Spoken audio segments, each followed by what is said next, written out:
Hello, everyone. Yeah. So, hello, everyone. Today I am going to give you a project review on my seventh module, that is productionization of ML systems. The basic summary is this, which is of three data sets, and we need to build up a full end-to-end ML pipeline using few more applications like Kubernetes, Docker, and Jenkins, and front end using uh, Streamlit. So yeah, so we have a few data sets and their respective sizes and all with here. And what are we gonna do are these three highlights, and this is my GitHub link, and that's what I've said in the problem statement, that what are we gonna do. And yeah, let us begin with our data. So now these are the standard libraries that we imported for data wrangling and data visualization and data training and testing. And this is our data, which is flights dataset, hotel dataset, and user dataset. And these are their respective rows and columns. And coming to the first view, and for all these three flights, hotels, and users, this is the dataset count, the information about the flights dataset. We have 271,000 dataset rows, and coming to hotel, we have 40,000 data rows, and in users we have 1340 rows. And coming to find duplicates, luckily we don't have any duplicates in all these three data sets. We found no duplicate rows. Every single row is unique, and because there is unique, we did not find any null values. So all the null value sum is zero for all these three data sets. As you can see, there are zero in everything. And even when because it is zero, when visualizing, we don't find any null value counts in any of the visualizations. That's what I have mentioned in my about my dataset as well. Coming to my columns, there are multiple columns and different columns for each and every data set. 10 columns in flights, 8 columns in hotels, and 5 columns in users. These are our uh, descriptions of how they are, each and every data set. Flights, we have all these, hotels and users, describing my variables. Each and every variable is very precise and very distinct. Coming to find the unique columns in each and every variable, there are very few uh, variables, because most of the flights fly from a similar location and fly to a similar location, and most of the differences will be occurring in date, because the data set runs from various dates. So we have a lot of dates, same for hotel as well, and for users will be having unique in names, because not all users will be having same names. Coming to data wrangling, what all did I do in data wrangling? I created separate date column for all separations and segregations into deeper for date, month, year, and quarter. And in hotels also, I did the same. I wanted to segregate when which month and which date and which day of week they wanted to uh, check in. And I wanted to segregate different types of genders uh, of people, and different types of flight users. I combined and merged two data sets here for flights and users to get the flight users data set. And after combining, I've got 21 columns and 271 rows, which is the same row count of flights. these are the manipulations that I did. That is the data parsing of date and temporal feature engineering. I extracted the month, that's what I've told you, and seasonal and quarter, and label encoding for four categories of those dates and times, and gender encoding is for our gender in uh, users table, and dataset merging for two datasets, that is flights and users. And visualizing our charts. The first chart is distributing of flight prices in the range, and this is a median of the range of prices of people spending, and this is the mean. Red one is the mean. And coming to the second chart, we found that flight distribution type. And as we can see that first class is the most preferred one, and premium and economy are almost close to each other. And coming to the next chart, I wanted to found out flight price by flight type. Uh, as we know that first class will be obviously having a higher price compared to the premium and economy type, but even economy is not in a small range. It is the average is $500 or $700, and premium type is $950. So a very small difference, but compared to the first class, which is around $1,200, it is a significant change. And in the fourth chart, we are gonna see about the average flight price by agency. There are three agencies here, which is Flying Drops, Rainbow, and Cloudfly. Uh, we can see that Flying Drops is taking tickets under higher prices. It might be of because of the price ticket placed. Either it is a higher premium economy or pre first class, and the remaining are same. And coming to the fifth chart, that is price versus distance scatter plot. And next is flight price versus flight duration. Most of the flights fly uh, in the less duration when we pay a higher price. That is inversely proportional. As you can see here also, most of the points are plotted towards bottom, and few are near here at the ends. And next comes the monthly flight volume. This shows how many flights are flying in each month. As we can see that October and November have most of the flights, and August has least flights. And user gender distribution, coming to that, we almost see that these three are segregated almost similarly, 33.74 and 32.8, which is almost similar to each other. And coming to the ninth chart, this is age distribution density chart. As we can see that almost all are similar, and the most age groups are from 20 to 40, and we can see more density towards uh, 30s, and after that we can see in 50s. And next comes the average hotel night rate by the city. As we can see, Rifais in PE has most price for the city, and Campo Grande in Massachusetts has less price. In the 11th chart, we can see the distribution of hotel stays, and most of the people stay only around integer number of dates and not half, and whole number of dates and not integer number of dates, because most of the people will be flying for 1 day or 2 days or 3 days or 4 days. So like that, we can see most of the average counts. And coming to the lower triangle correlation heat map, we can see the correlation heat map, which is almost similar, but only very few uh, less correlations or heavy correlations. And coming to the average flight price, we can see that most of them are around more than 950, and very less to 975.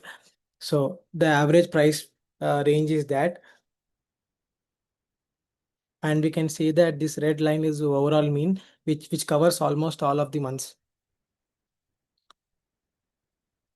And next comes full feature correlation map. This is for all the months and all the columns. And this is a sample pair plot between 2000 rows. I didn't want it to be clumsy with the chart, so I've took a sample of 2000 rows rather than 270K because it's almost similar. And coming to the hypothesis, I proposed three hypotheses. The first one is I wanted to see about the mean flight price is the same with the three types or not, three flight types or not. Uh, I found out that the price will differ across the flight types, as we saw in earlier in the chart as well, that the first one has higher prices and the rest two has almost similar prices. And the null hypothesis too is there is no correlation between the flight distance and price. That is wrong. There exists a significance because as we pay more, there will be less chances of flying towards longer distances and longer times. For this, we used the Pearson correlation chart, and for the first one, we used one-way ANOVA. As you can see, one-way ANOVA test. And for the third hypothetical statement, I performed whether the mean flight prices are equal across all the bookings. And I found out that the agency prices are significantly different, as we can see that in the previous chart also. And for this, we used a one-way ANOVA test. And for the feature handling, as we can see, there are no duplicates or no null values. We didn't need to impute anything. And for the outlier also, because there are no outliers, as we can see that we need not perform any IQR capping as well. And textual pre-processing also, we need not perform anything because we did not find any abnormalities.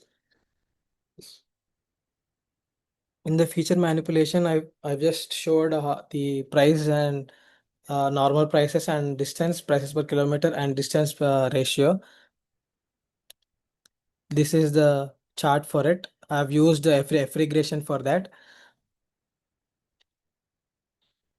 And coming to the data transformation, I've shown data transformation on price. The original price is this, and we can use logarithm transform so that we can see in a reduced scale chart and does not occupy more data in the device.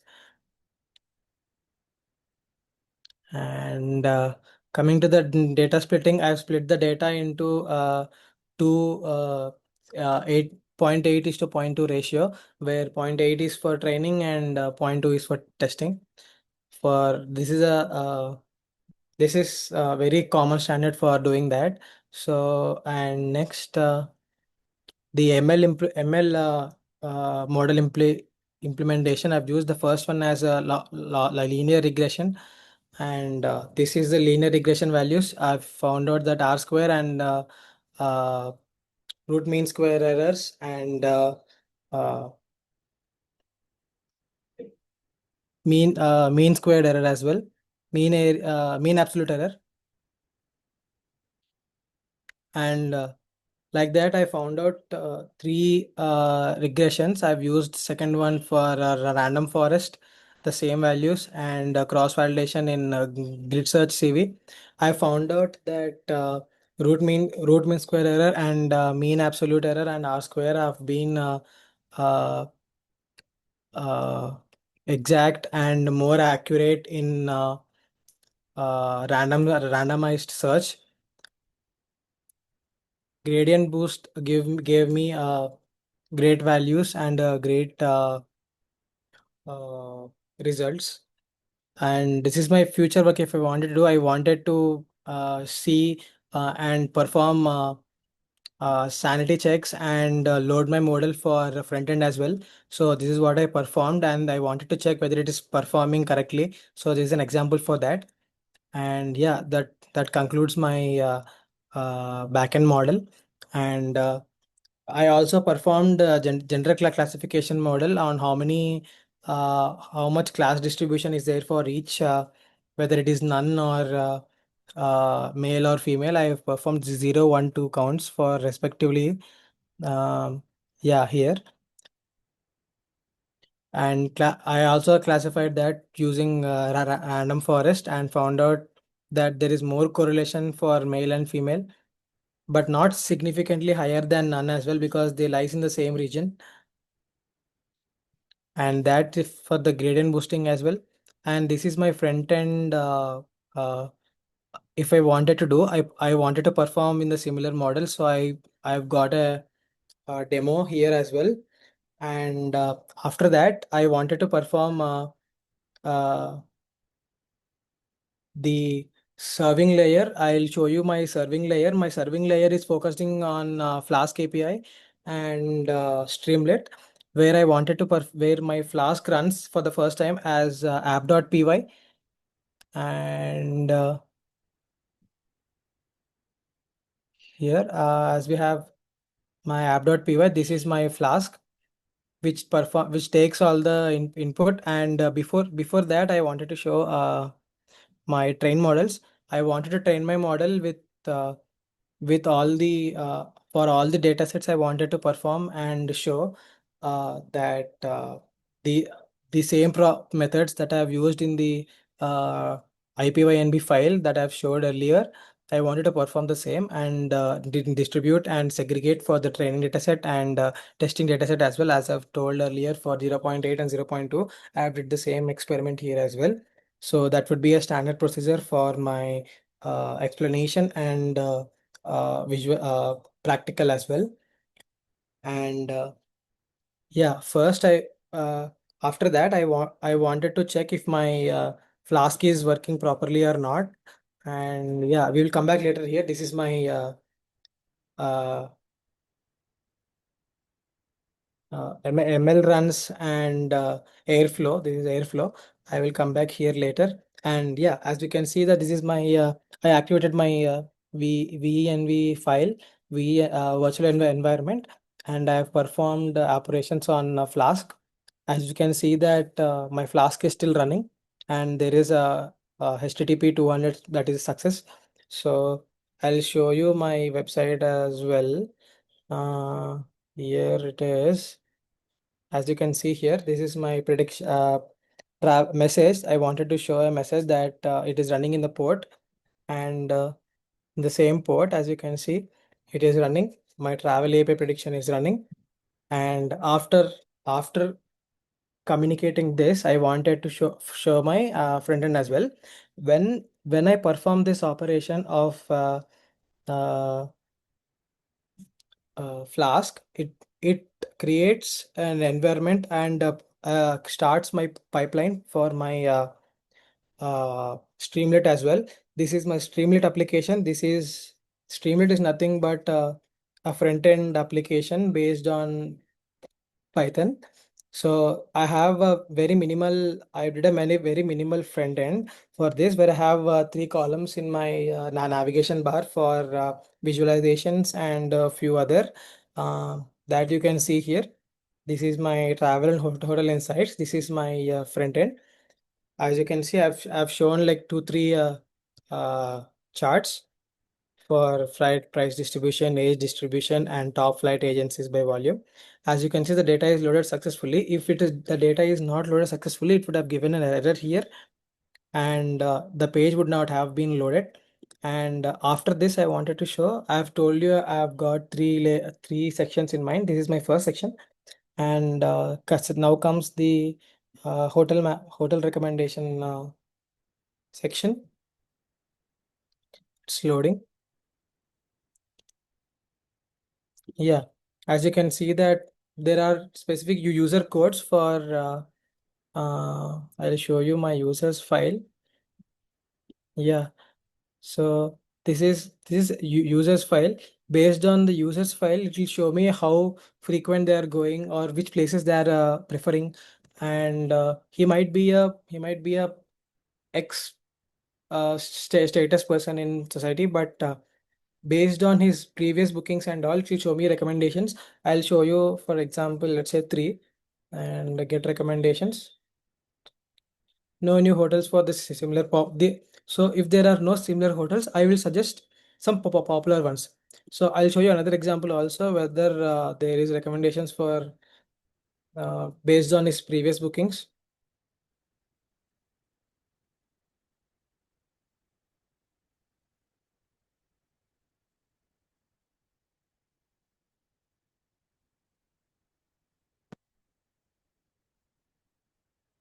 Yeah, see, as you can see here, there are top recommendations for user one.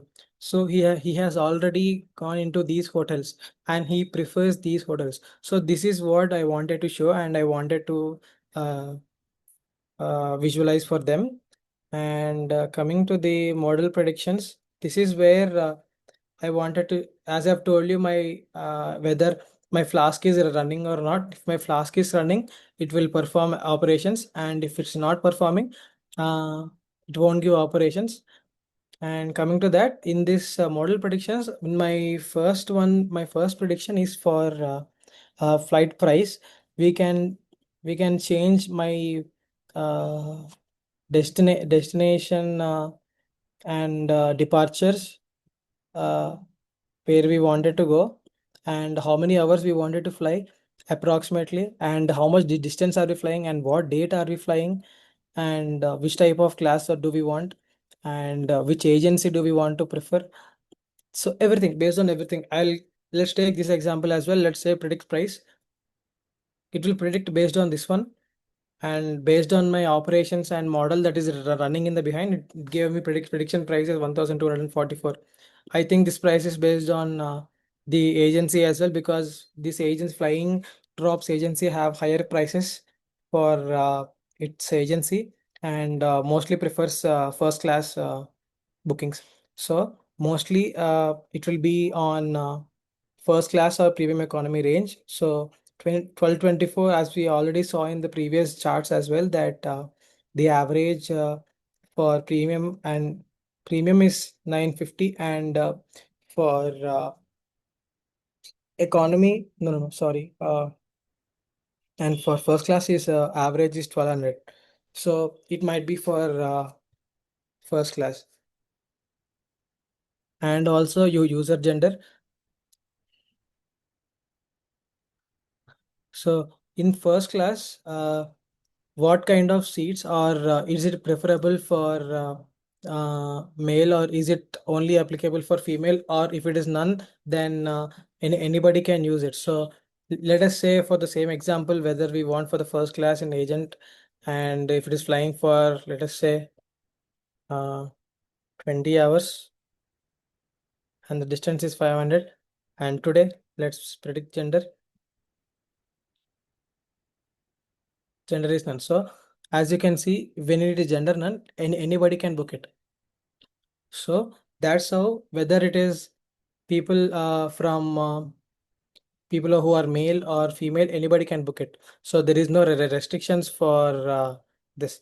So this is a sample data front end for my project.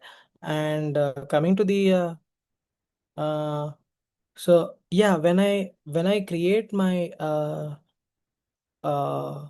.py file for uh, training models, I generate uh, job library files for all those four feature scaler, flight price model, label encoders, and for gender as well. So these will help in predictions, and also help in model accuracies. So, and next comes my uh, MLOps infrastructure. In MLOps, I can we will see about Docker file. We will see about Kubernetes, and we will also I will also show you my ML flow user interface, and Jenkins file as well. So coming to that, uh,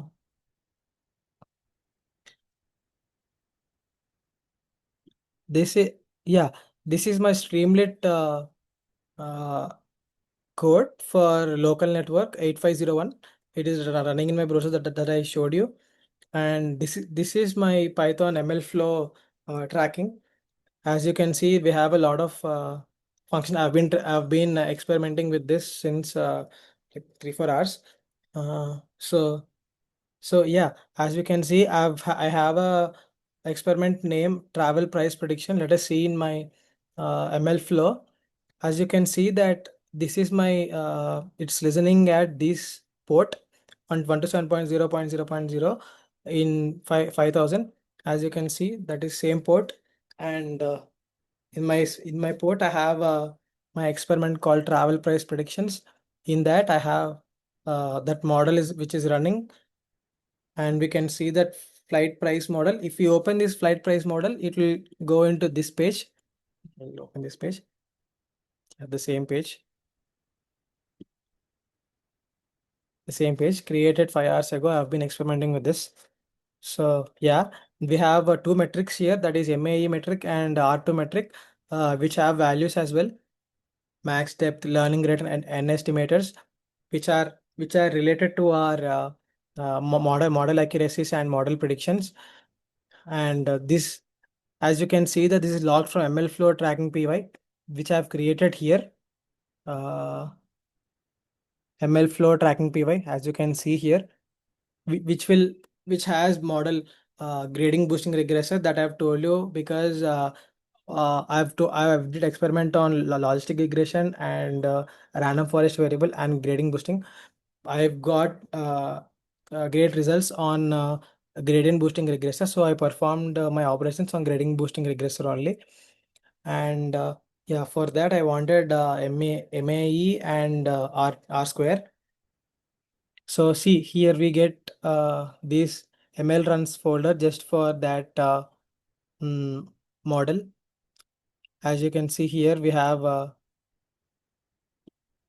in this metrics, we have MAE and R square values, YAML files. These will be will be having TXT files and YAML files for all this. And next comes this git ignore, is I wanted to ignore VENV for my project. And coming to the Docker file, yeah, next I'll show my Docker file. Uh,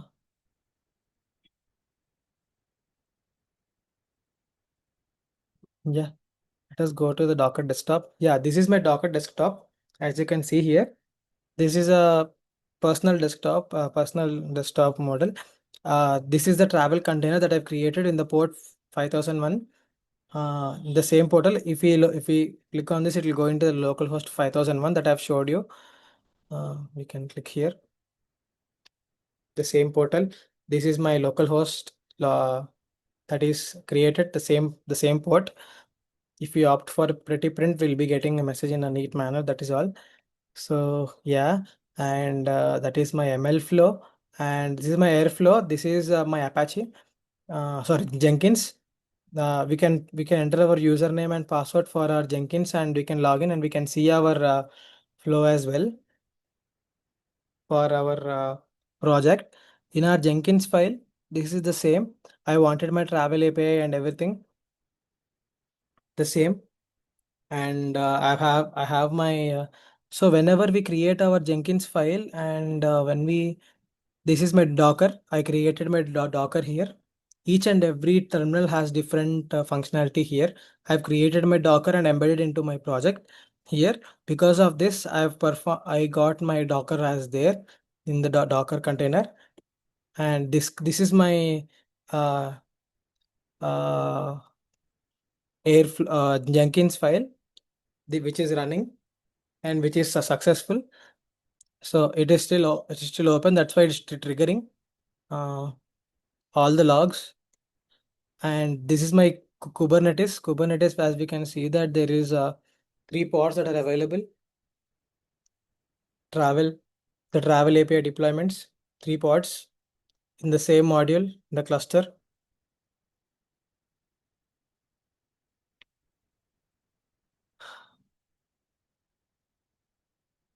Yeah.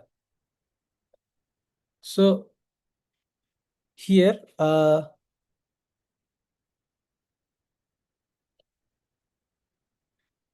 in the airflow, we can see that we have a travel DAG. This proves that my my Jenkins is connected, and automated orchestration is done for my uh, project. And what else? These are the logs, log files, and Airflow database. And this is my authorization, username and password. Mm. And this is my Airflow configurations, where how to configure this Airflow. And next comes I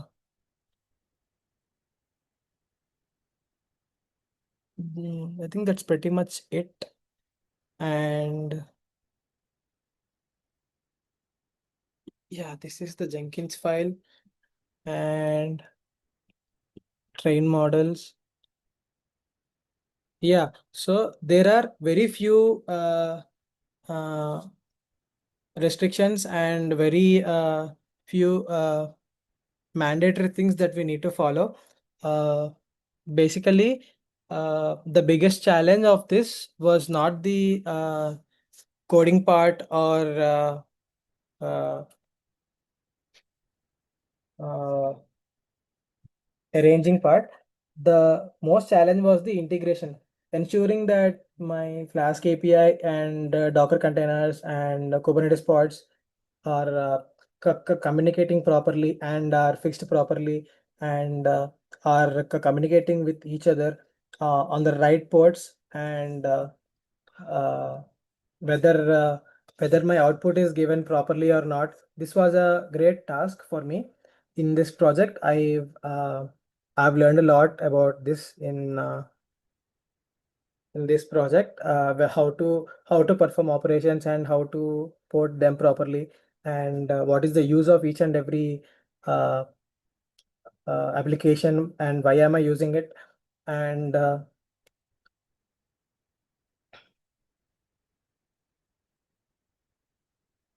Docker, in my Docker file, the Docker is used for creating lightweight Linux environment. When I perform the Docker operations, it performs uh, Linux operations, and it performs a Linux environment uh, on my Mac, and it creates an environment that needs to run my each and every application, and which I can so this creates an environment where I can create and deploy it on cloud, like AWS or Azure or Google Cloud, like without changing any kind of code, because I am performing this on Docker. I have the functionalities and the flexibilities to change it into cloud one as well. So for the Kubernetes, if I wanted to scale, I provided a Kubernetes manifest. As you can see that Kubernetes always starts and restarts. So when we have the pod list, these are the pod list. When we have three pod lists, which are running three replicas of my API. Like as we have here in my project is running on three APIs here. These are the duplicates, but these are ready, and it is performing on three APIs successfully. If one crashes, then Kubernetes will automatically switch on to the other two. Whether that is not there, if that will automatically go on to the other API, so that my project will not be stopping. So Kubernetes will restart, and it will automatically update my project, and it will change the API link. So if traffic increases for my API, then Kubernetes will definitely handle it because of this multiple APIs, and we can scale this Kubernetes project as well. And coming to the ML flow, as you saw, my project is running on ML flow as well. In the project, that ticket uh, flight price model, flight price model. Every time we train, we can log into it. So here we can see that mean absolute error, MAE, and R square values of our latest run. So this gives our version full control of our model. So if we update anything in the model, it will be automatically reflected in the cloud as well, which is which is not exactly cloud now, which is my local desktop, local one running. So whenever we are updating the metrics, or if you wanted to add any other metrics like RMSE or anything else, then we can scale it, and we can take it to a bigger scale as well. And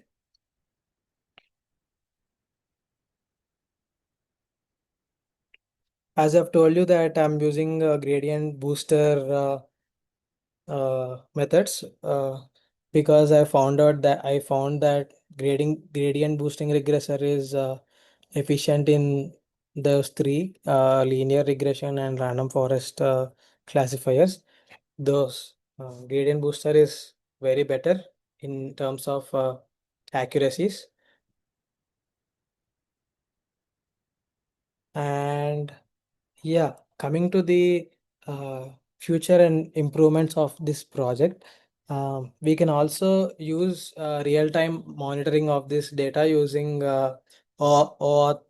authentication and API securing, and we can also demonstrate it and use it for specific users, or and we can update this project for them as well, and we can move this entire tech stack into cloud as well, where it can be uh, whether AWS or Azure or uh, Google Cloud as well.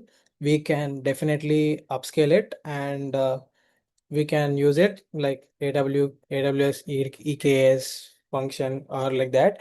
And this is not just a model, this is a production grade sample machine learning project that is reliable, scalable, and automated as well. As you can see that it is automatically updating the values. If we update the data sets, and if I can connect these data sets to some cloud data sets and online data sets as well, like for T1DB data sets, or any other online databases, and whether if data is automatically embedded and updated into that, and if that API links are generated, and we can update here, then our data set will be refreshing automatically, and we will be getting accurate and up to date functionalities. And we can, as I've also showed you, that I've created a very minimal travel and hotel recommendation dashboard. This is a very minimal dashboard for only uh, three three na, and I can also we can also uh, keep it as we can see that Streamlit is already user interactive, but we can also include more than this.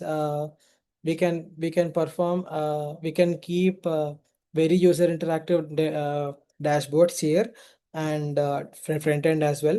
This is a demo front end, so I wanted to keep it minimal.